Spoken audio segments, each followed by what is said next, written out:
This episode is brought to you by Shopify. Selling a little or a lot?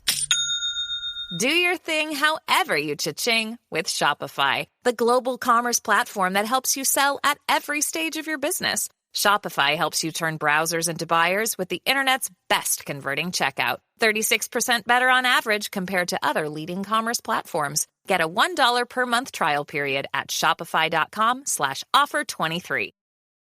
'Tis the season to shine with H&M.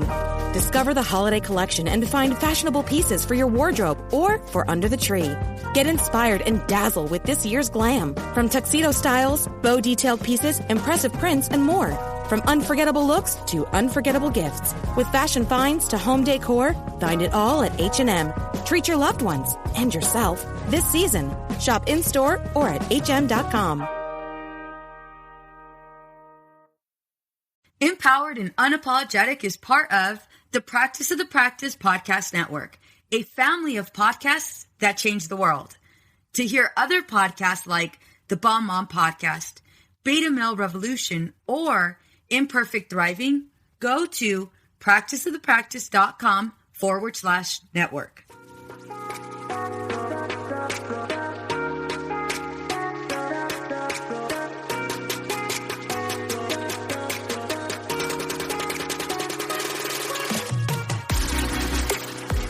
Have you ever thought, how did I manage to lose myself?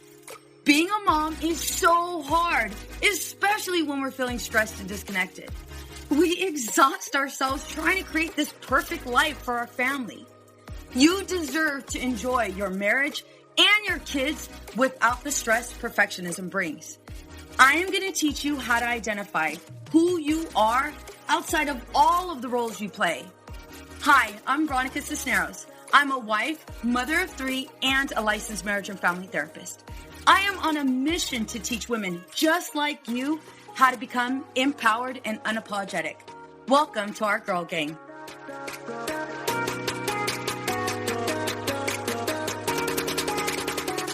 Hey ladies, welcome to Empowered and Unapologetic. I'm your host, Veronica Cisneros.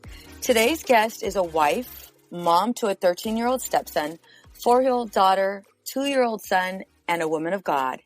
She works as a mom empowerment coach, and her mission is to provide women with the tools, resources, and community to reach their goals, empower themselves, find their happiness, and live a life by design.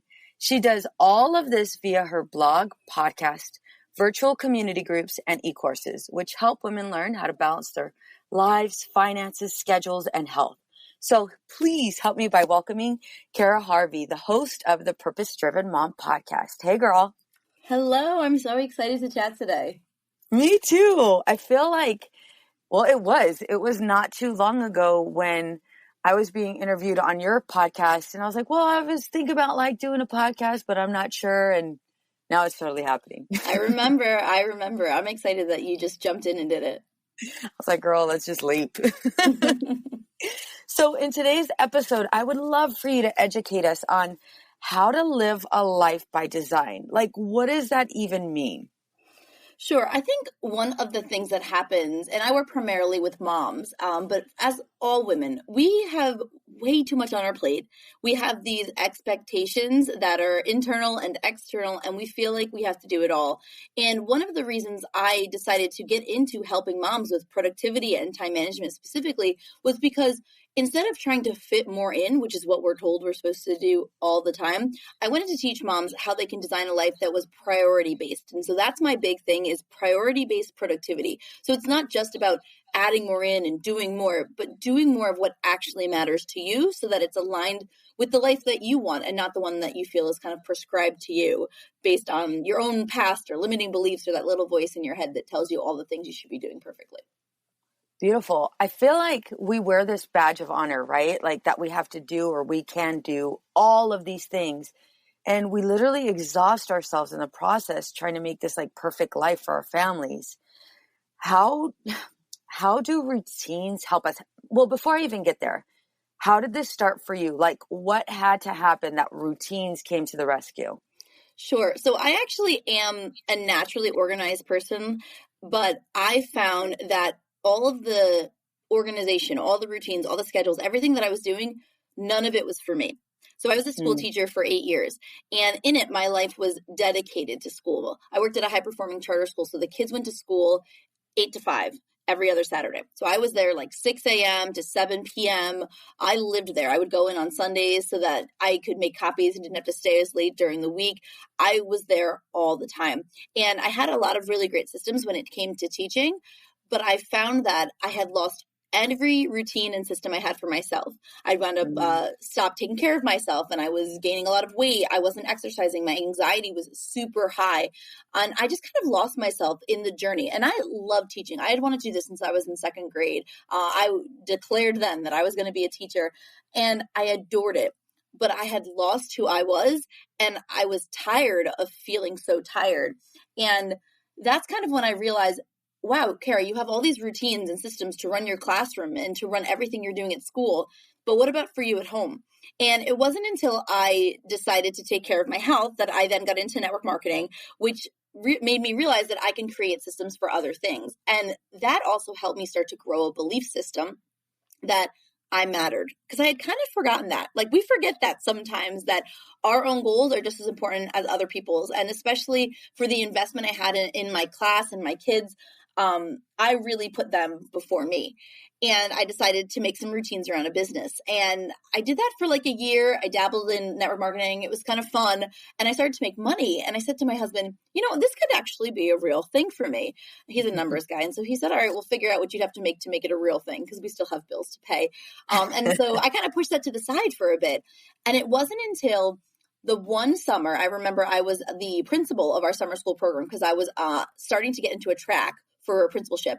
So I had worked year round, 12 months. And the last day of school overlapped with the first day of school. So I had nothing, no time off at all. And I remember crying in my car for the very first time starting the school year. And I thought, I can't do this anymore. Like, I literally, physically, I'm exhausted. Mentally, my anxiety is through the roof. And I just had lost myself. So I remember coming home and saying, okay, I'm going to do this. And I hustled and did what I had to do to actually be able to replace my teaching income with my network marketing business. And at the end of the year, I just took a leap and I left. I completely said I was going to retire from teaching and own my own business. And that first year of full-time network marketing, girl, let me tell you, I had no idea how to be my own boss.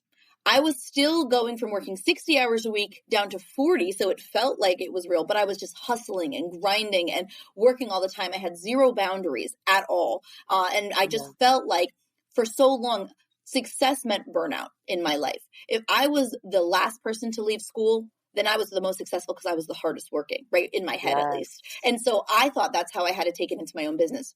I had to develop and realize that the routines that I needed weren't just about getting things done. I'm pretty efficient. I like to be systematic. I like to get things done efficiently, but it was about making sure that I was picking the right routines to focus on. So that's kind of how I started to get into routines. And then after doing full-time network marketing for about 2 years, I felt God tug me a bit and say, you figured out a way that you can do this without as much burnout, where you can still focus on you. I think you should teach other moms that. And so I kind of put down my network marketing business and started from scratch 2.5 years ago. And it was, let me tell you, it was probably the worst time for us to start a business. I said to my husband, I'm going to try this. My income's going to go down for network marketing, but I'm going to try something new. He said, okay. As soon as he made that agreement, like 2 weeks later, his school closed. He's a principal and he lost his job. Then he was out of work for 8 months. That was also during the time when my son was born. So I built my website nursing him over a boppy pillow at 3 a.m. And I just tried to figure it out. I was struggling with postpartum anxiety, postpartum depression, postpartum rage. I was really struggling, but I thought, let's just follow this path and add all of this onto my plate. And so it's been a really big journey. The first year, I wasn't sure what I was doing. I felt like I was back in that hustle. And then I really figured out some great routines to help me get more done of what matters, so that I'm at the point now, 2.5 years in, where in April, right, my kids are home, everything's different. I'm working less hours, but guess what I did? I made more money, I got more done, and I felt more aligned with my purpose. And that's kind of how, for me, I realized that routines matter so much. And I think so many women feel like routines are going to box them in, right? We've got so many free spirits Yes. who are like, I don't want to do this. I want to, live my life. I don't want to live on an hourly schedule. I want you to think of routines less as an hourly schedule, but more of a rhythm for how your home runs so that you can create margin to do more of what matters to you. And that's what I had to discover. Wow. So just you taking that leap, I'm imagining you like, with a boppy and, breastfeeding your child and then doing this website. And it's like, holy crap. Like you had this motivation, you had this resilience inside of you that was like, nope, nobody's going to take me down. I've decided this, I'm going to change my path and I'm totally leaping in, which I really appreciate. And you mentioned depression, anxiety, and rage.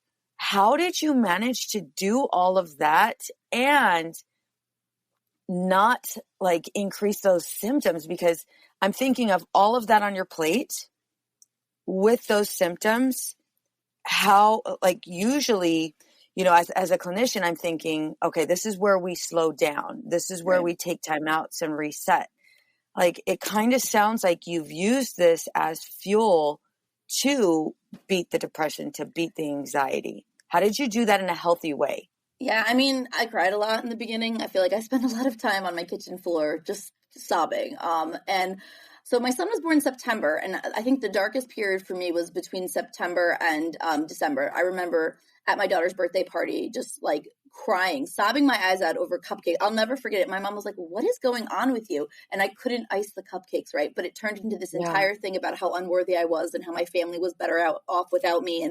And she just like was the first time other people got to experience what me and my family were experiencing, of everyone like walking on eggshells around me because everything was setting me off. And I had always struggled with anxiety. The first time I was pregnant with my daughter, I remember feeling symptoms and I went to my doctor and I got completely dismissed. Like, oh, that's the baby blues, right? Like this is what it's supposed to feel like. And so I pushed deeper into my work because I thought there's something flawed and wrong with me, right? That's what I thought. So the second time around with my son, I knew that something had to change. And I had this fire in me about starting this business. I knew it was like super aligned, super God driven. And I thought, I cannot do this alone. So when I went to my doctor, he said the exact same thing, like push it through, like you're just tired. And I said, no, I'm not. I need to make a change. I said, this is not okay. And I need to one, get a new doctor, but two, like I'm ready to make a change. And so I actually had done therapy years ago because I had struggled from the time I was about 16 to 26 was a really dark period of my life where I struggled with anxiety, depression. I tried to kill myself. I was not in a great place. I was drowning everything with alcohol. And I basically ate and drank my way into obesity because I was trying to numb out. And so I know my symptoms. I think this is the funny part. I don't know if funny is the right word, but the interesting part about being in this like personal growth world is, when stuff's happening, right? Like I know I can pinpoint it when the truth starts to I'm not the truth, but the lies start to creep into my head. I'm like, oh, we know this is not real, but I still get stuck in it. So that fall I was struggling. And I said, I'm going to make some changes. And so I went back to therapy and I found a therapist that right then, first meeting, she validated what I was feeling. And I said something, and she was like, well, that's the depression talking. And I looked around like, wait a minute. Okay, thank you. Like, I know that I'm not losing my mind. And so I went and I got help. That was the first thing.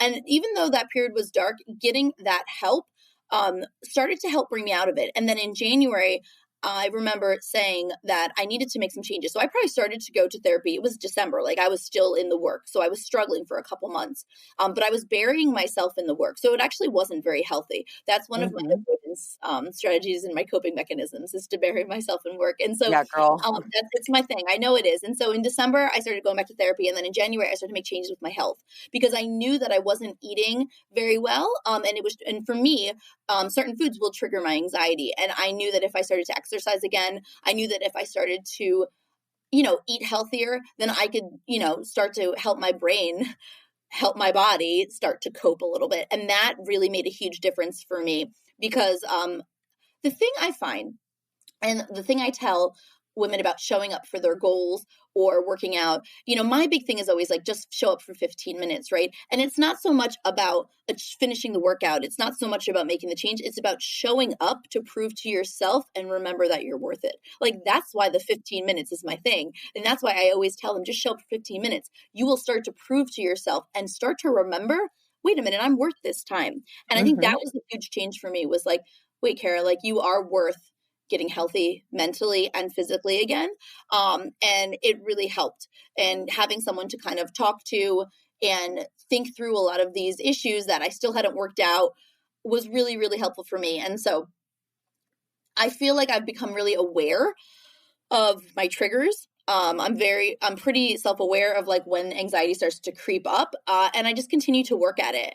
And when I start to bury myself back in work, I have to call a pause and say, nope, we need to be priority based right now. What's the top thing that has to get done, instead of trying to do it all for everyone? Yeah. Kara, I appreciate you sharing that with us, because I think that's really important. I love how you gave us that story of you couldn't even ice a cupcake, and there was one point where everybody's walking on eggshells and your mom's noticing something no one else noticed. Nobody else said anything about, because your family just kind of adhered to where you were at and didn't complain or didn't encourage change, because they couldn't in so many ways, right? And I think that's part of the lies that we tell ourselves, is everything's fine as long as I keep pushing, as long as I keep doing what I'm doing. And in this pursuit of perfection, in the end, it's for my family. In the end, it's to create this great life. When in reality, girl, you're spiraling, and you're taking your family down with you. And most women don't take that pause. Most women don't reset. So I appreciate you even giving us that example of 15 minutes. 15 minutes, when you said that, it's like, yeah, I can take 15 minutes out of my time, and I'm sure everybody else can. And then realizing, wait a minute, I'm scheduling 15 minutes. 15 minutes, that's all I get. So slowly going from, yeah, I can make this work, to, wait a minute, I am worth so much more. I love how you were able to go ahead and transition from feeling as if you weren't worthy to knowing and embracing that level of self-worth to go ahead and create more time. So how do we do this? I think of routines, and I think of, okay, I don't want to be a slave to the checklist. I don't want to wake up to that checklist. And it feels like this routine is also what saved you. And so the lines can get very, very blurred with sticking to a routine and now becoming a robot, to finding some sense of structure and some sense of self-worth in it too. So how do we do that? Yeah, I mean, I crawled out of my hole 15 minutes at a time. Like, that's really what it was. And I think that pressure makes us feel like we have to do everything, right? Yeah. And I think that as women too, it's either, if I can't do everything, then like I'm going to do nothing. And we get into this state where we just avoid everything. But the thing is that 15 minutes, those tiny routines, they don't have to become this like methodical thing. Like, I'm only doing it to cross it off a checklist, but I'm doing it for me. And so one of the things I always recommend is kind of starting slow and feeling it out, because I think we think that when we have a routine, we have to stick with it forever, right? Like, this has to be it. Like, yeah, my kids are home, but I had this beautiful morning routine, so I'm going to try to stick with it. And if they get in my way, I'm going to get angry, and then I'm a failure because I can't stick with it. We are seasonal beings, and we have to realize that everything that we do, that's why I love the word rhythm, right? Like, everything that we do kind of ebbs and flows based on our season. And so one, I think, is we've got to reduce the amount of expectations we have on ourselves for it to look picture perfect, because the only thing that looks picture perfect is somebody's curated Instagram feed, right? Like, there is nothing that is that perfect. And I think that's the first thing, right? Like, one, take down the expectations that every single day your routine is going to look exactly the same and it's going to be perfect. But then the second thing you have to do is you have to craft blocks of time in your day that work for what you need that day. So I have a routine that I use typically Monday through Friday. And then I have a weekend routine. And I've worked with someone who are like, well, my husband travels for work, and when he's back, he kind of throws my routine off. And I said, well, make a different routine. If you have a different schedule, like Tuesdays and Thursdays, my kids have Zoom calls. They're only in preschool, right? But they have Zoom calls with their class. So that changes our routine up a little. So I have a Tuesday, Thursday schedule sometimes. And I think that we need to realize that we can have routines and flexibility at the same time, and that it's not about putting everything down in your list and filling up every white space on your planner so that you can cross it off. It's about asking yourself, hey, what are my top priorities today? Where am I going to fit them in? And how can I get them done?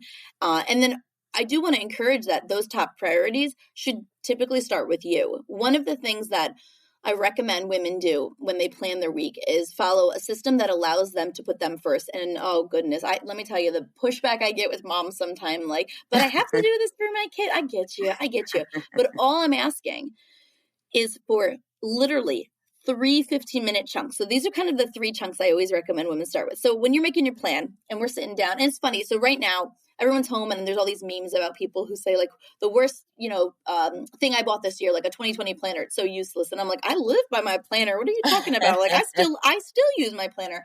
But what I recommend is on Sundays, you sit down, you plan your week, right? So you go ahead, you put down the dates, the appointments, right? The things that you can't change. And obviously now there's less of that. So, it looks a little bit lighter. Then when you look at your week, what most women do is then they start the running to-do list. The times they have to, now it's like order your groceries or make that phone call or whatever you have to do. And they fill it up with all those things. But I'm going to encourage people to look at it backwards. And instead of filling it up with all that stuff first, can you fill it up with you? So the first thing I recommend is, can you find one time every day for just 15 minutes for a goal that you're working on? You want to run a half marathon, you're learning how to knit, I don't know, whatever your goal is right now, find that 15 minutes. And the reason I always encourage 15 minutes is because 15 minutes is super easy to do. It's also super easy to talk yourself out of, and it's super easy to lose on an Instagram scroll. I can scroll Instagram for like an hour and then I'm looking around like, what's happened now? So 15 minutes is easy to find in your day. And if you finish 15 minutes, what typically happens is you want to keep going because you're in the middle of a project, right? But if you don't, so when I was getting my life coach certification, there were some days I just didn't want to take a class. I was like, I'm tired. I don't feel like taking my class. But I said to myself, just do it for 15 minutes. And oftentimes at 15 minutes, I would either pat myself on the back and say, great job, you did your 15 minutes and walk away. Or I would sit there for an hour and finish the lesson I needed to finish, right? And so you start with just 15 minutes.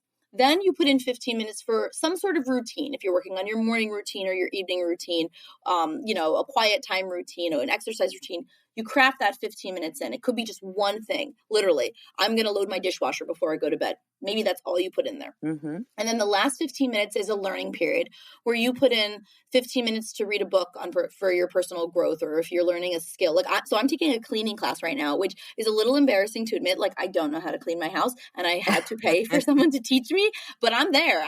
So I'm taking notes. I'm like, that's what you spray? I don't know how to clean my sink. Like, I'm really learning it. So I do it. I take my class every day. I got my little notebook, and I just do it for 15 minutes. And you start with those 3 things. Once you put those 3 things down, take a step back and look at your week and say, wait a minute. 1, that's all the time I'm giving myself. And 2, I have all this other time. Like, I can totally still do everything that my family needs me to do, or, become the martyr, whatever you feel like you have to do. But look, I've got me first. And so I think when you start looking at routines and crafting them for you first, then you can start to see how they're not just a thing to cross off your list. They're a thing to fuel your day, and fuel your mind and your spirit, and fuel your worthiness. Bingo.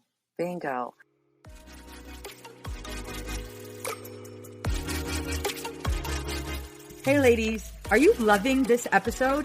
Because if you are, share it with your friends. In addition to that, I want to personally invite you into my private Facebook group, Empowered and Unapologetic. On this page, I want you to post what was your favorite episode, what lessons have you learned, and what was your greatest takeaway. On there, it's an interactive page where you find women just like you, learning and growing. I love how you said, fuel your worthiness. And in so many ways, we can all take 15 minutes to go ahead and do said project. And I also appreciate you saying that it's not about the workout. It's not about all of those things. It's about getting myself back on track. It's about finding myself, really, right? Like, it's about finding out who I am and what I want my life to look like. And I get to make that decision. Yeah. So many moms that I work with, when we start working together in my membership, we start with goals, and we talk about crafting their goals. And I can't tell you that almost every single one of them will say, I don't even know the last time I made a goal for myself. I don't even know where to start. I'll say, well, it's a hobby goal. They look at me like, great, what's a hobby? And it's because as women, particularly moms, we put everyone else in front of us. We forget that we matter. And the thing is, like, the mental load of motherhood, it's heavy. We carry a lot. But we have to make some conscious choices to not become the mommy martyr. Because it's really easy. I can go into mommy. I can throw a pity party, like balloons and everything. I'm real good at it, but we don't have to do that.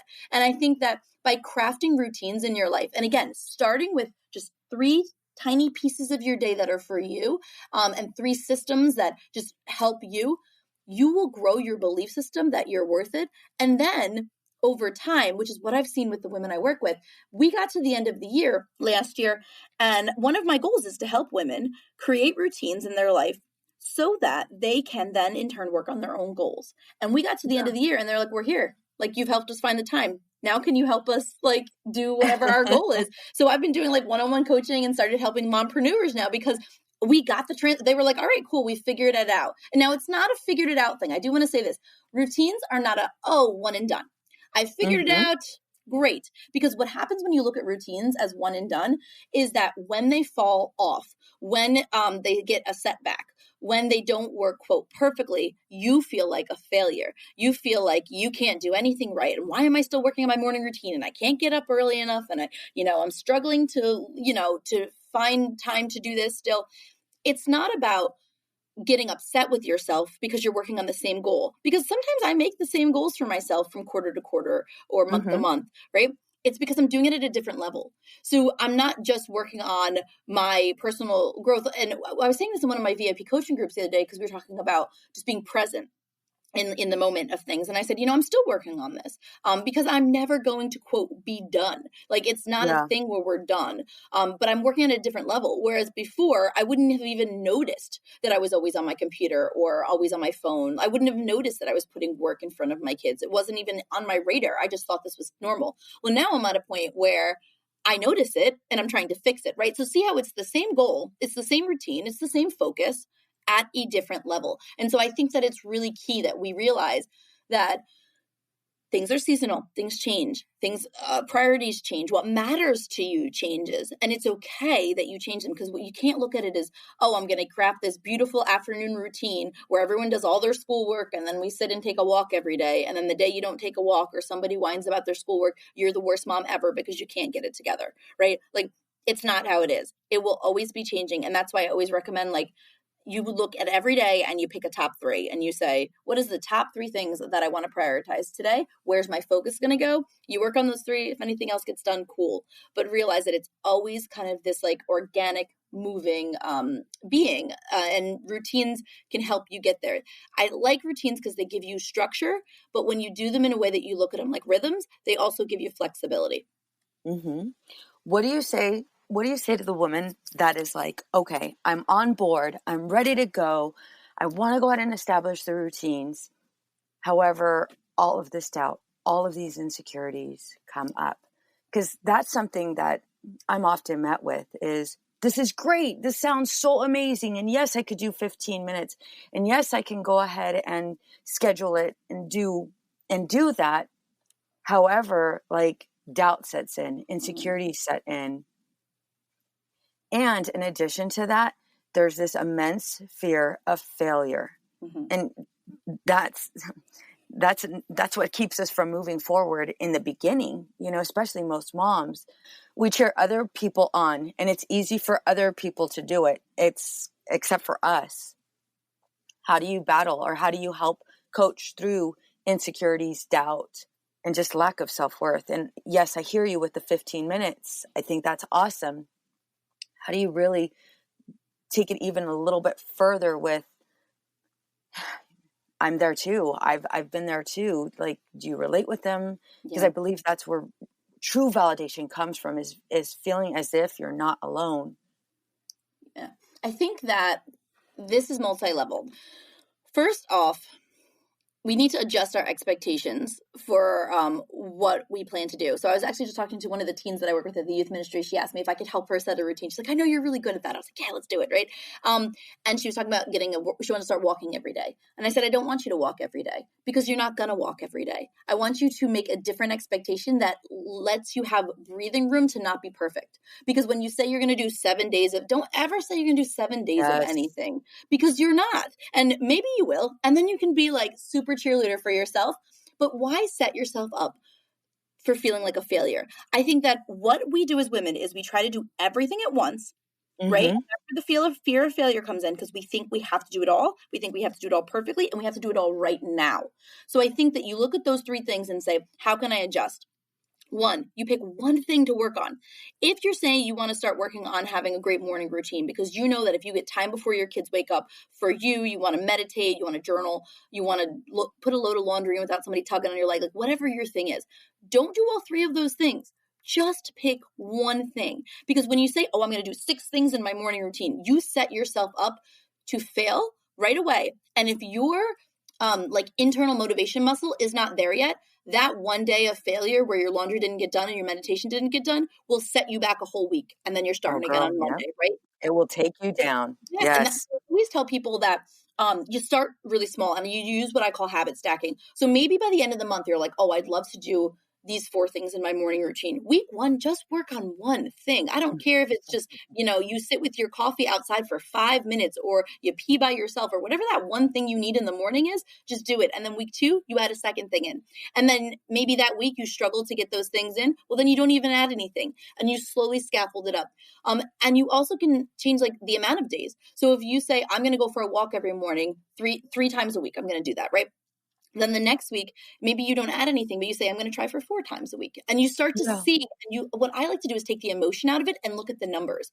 We do a reflection call in my club every month. And one of the things I like to do is have them look at their numbers because they'll get real emotional about, we always start the calls. I didn't do anything this month. I'm feeling super behind. Same thing every month, right? I'm feeling super behind. I didn't do this because they look at their entire month of things they want to do and they didn't do them all. So instead we look at the numbers. What did you actually do this week? You said you were going to show up and do your crocheting 4 times a week and you did it 2. That's great. How many did you do it last week? 1.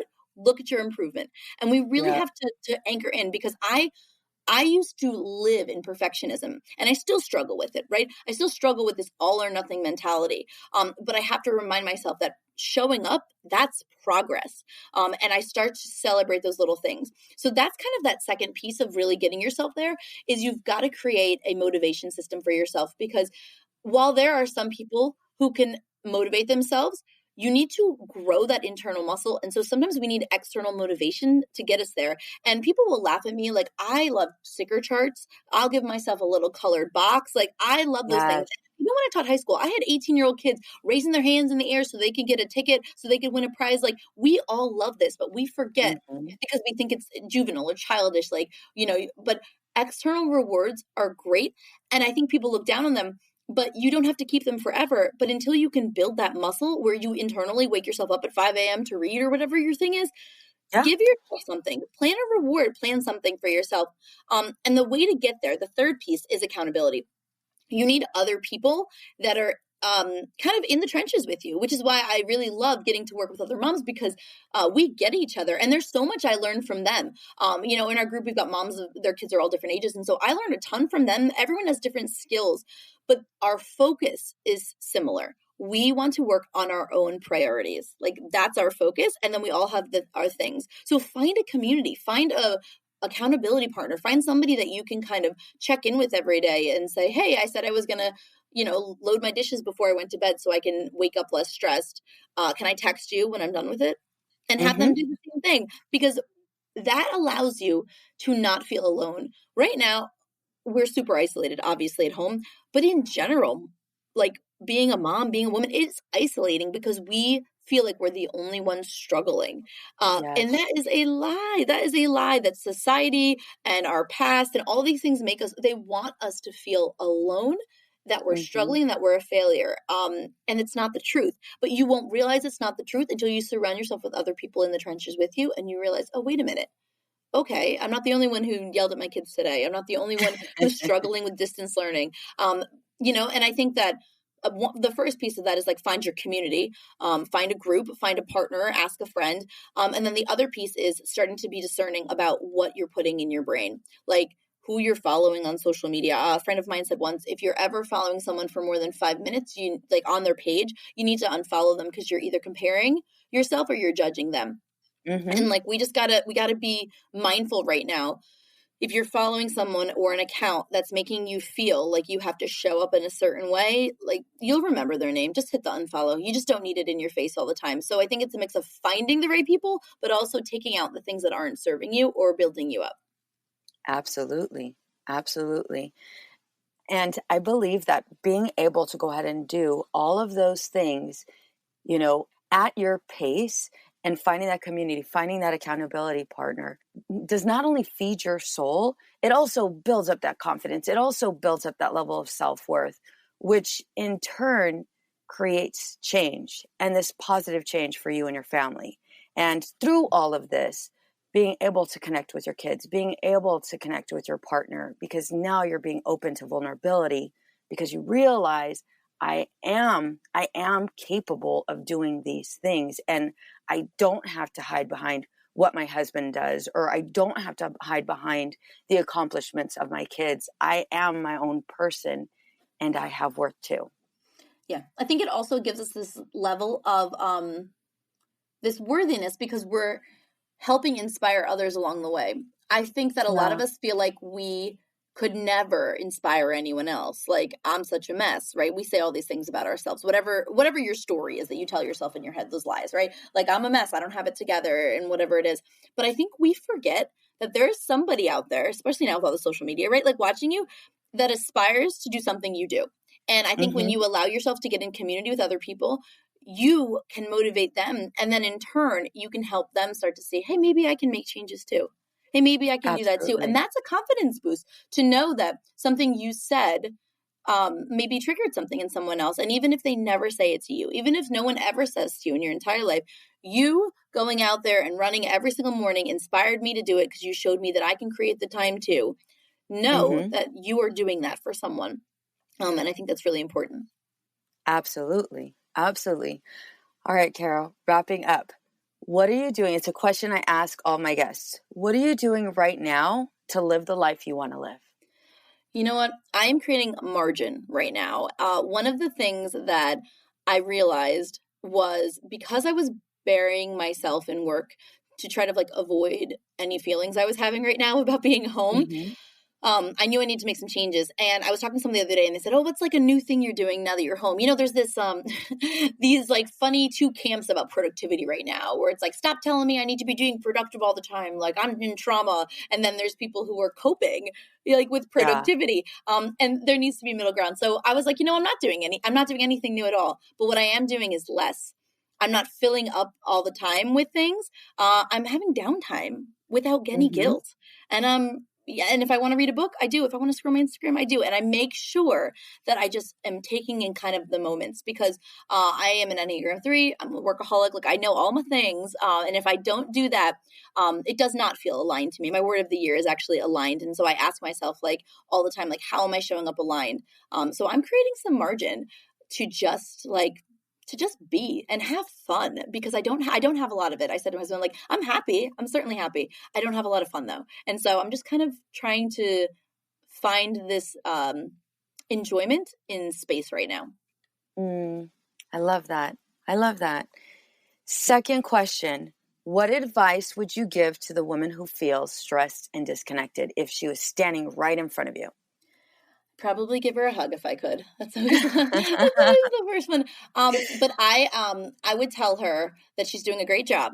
And I would also encourage her to get it out of her head. So grab a piece of paper, jot it all down, and then pick 3 things to work on and don't worry about the rest. Because she doesn't have to do it all herself. She can delegate a ton of it out of a whole system for teaching how to delegate. Delegate some of it out, but just stop feeling like you have to do it all because you're doing absolutely amazing with how you're showing up right now, but stop letting all of it live in your head. Write it all down. It's really therapeutic. Beautiful. Beautiful. All right. So I understand you're giving us a freebie. What is it? Yeah, so I actually have a whole page. It's at purposedrivenmom.com/weekly checklist, and it has my planning system for the weekend. So you can figure out how you can plan a priority-based week and some videos to help you with that. Oh, I love that. I love that. Thank you so much. And how can our listeners find you? Sure. So my favorite place to hang is Instagram. I'm at A Purpose Driven Mom. I also have a podcast, Purpose Driven Mom Show. Anywhere you podcast, you can certainly listen to it. And I have some free community groups. So if you just search Purpose Driven Mom on Facebook, you can find one that I have for moms where we just talk about regular mom issues, productivity routines, and a brand new one that just opened called Purpose Driven Mompreneur, specifically for those women who are getting into business. Awesome. Kara, thank you so much for joining us. You gave us step-by-step tips. Feel like our listeners can definitely jump on a routine and feel confident in doing so with all of the steps that you provided us. Thank you so much again for being on our show. Thank you for having me.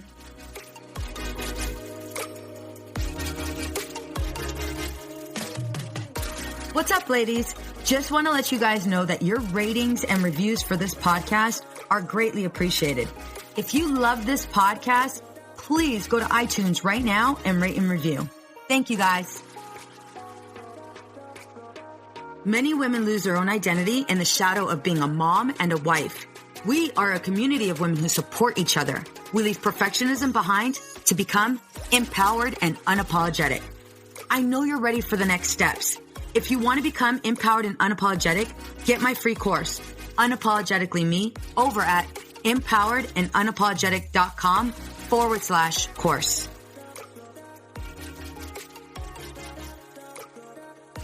This podcast is designed to provide accurate and authoritative information in regards to the subject matter covered. This is given with the understanding that neither the host, practice of the practice, or the guests are providing legal, mental health, or other professional information. If you need a professional, you should find one.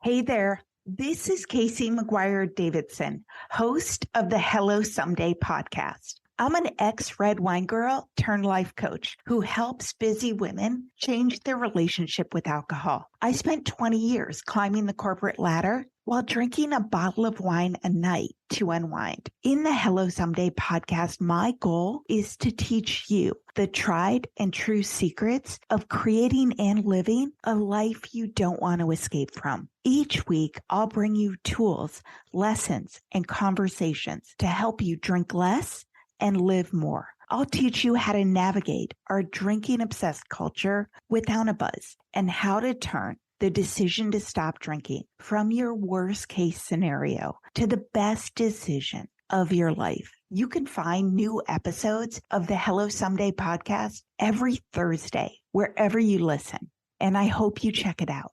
Hey there, this is Casey McGuire Davidson, host of the Hello Someday podcast. I'm an ex-red wine girl turned life coach who helps busy women change their relationship with alcohol. I spent 20 years climbing the corporate ladder while drinking a bottle of wine a night to unwind. In the Hello Someday podcast, my goal is to teach you the tried and true secrets of creating and living a life you don't want to escape from. Each week, I'll bring you tools, lessons, and conversations to help you drink less and live more. I'll teach you how to navigate our drinking-obsessed culture without a buzz and how to turn the decision to stop drinking from your worst-case scenario to the best decision of your life. You can find new episodes of the Hello Someday podcast every Thursday, wherever you listen, and I hope you check it out.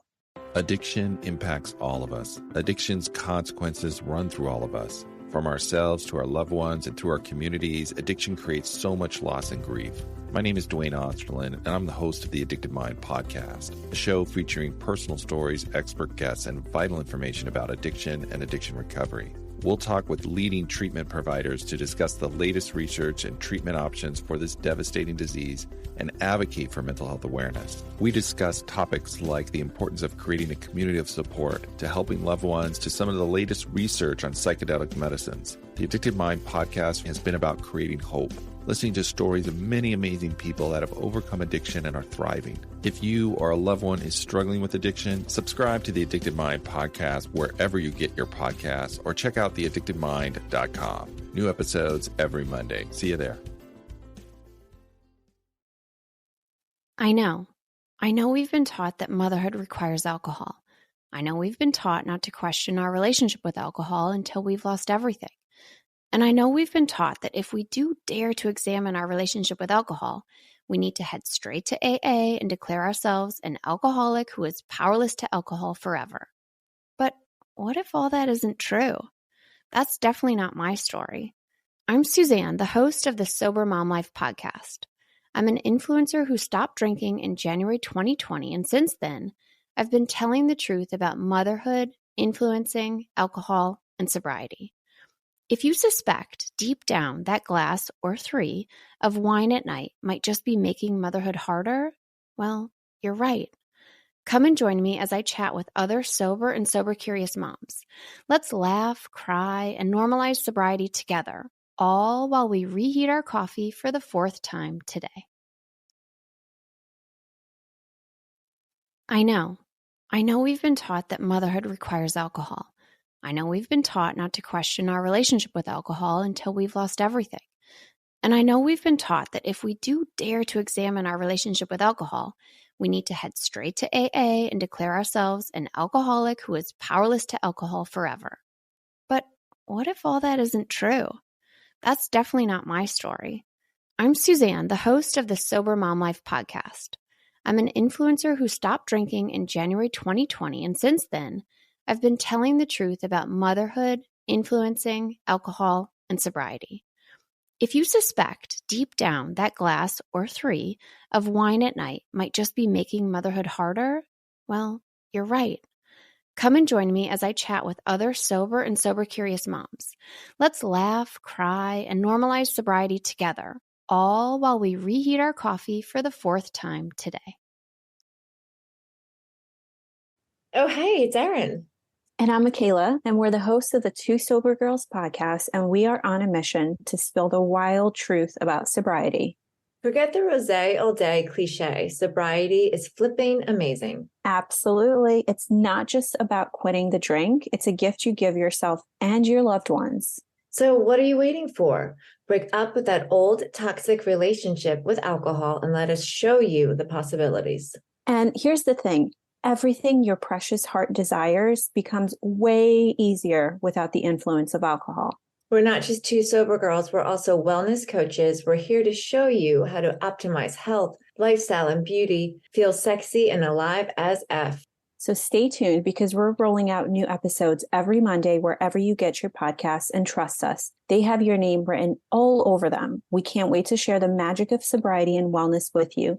Subscribe to Two Sober Girls podcast today and come follow us on Instagram for behind the scenes action and send us a DM. We can't wait to meet you.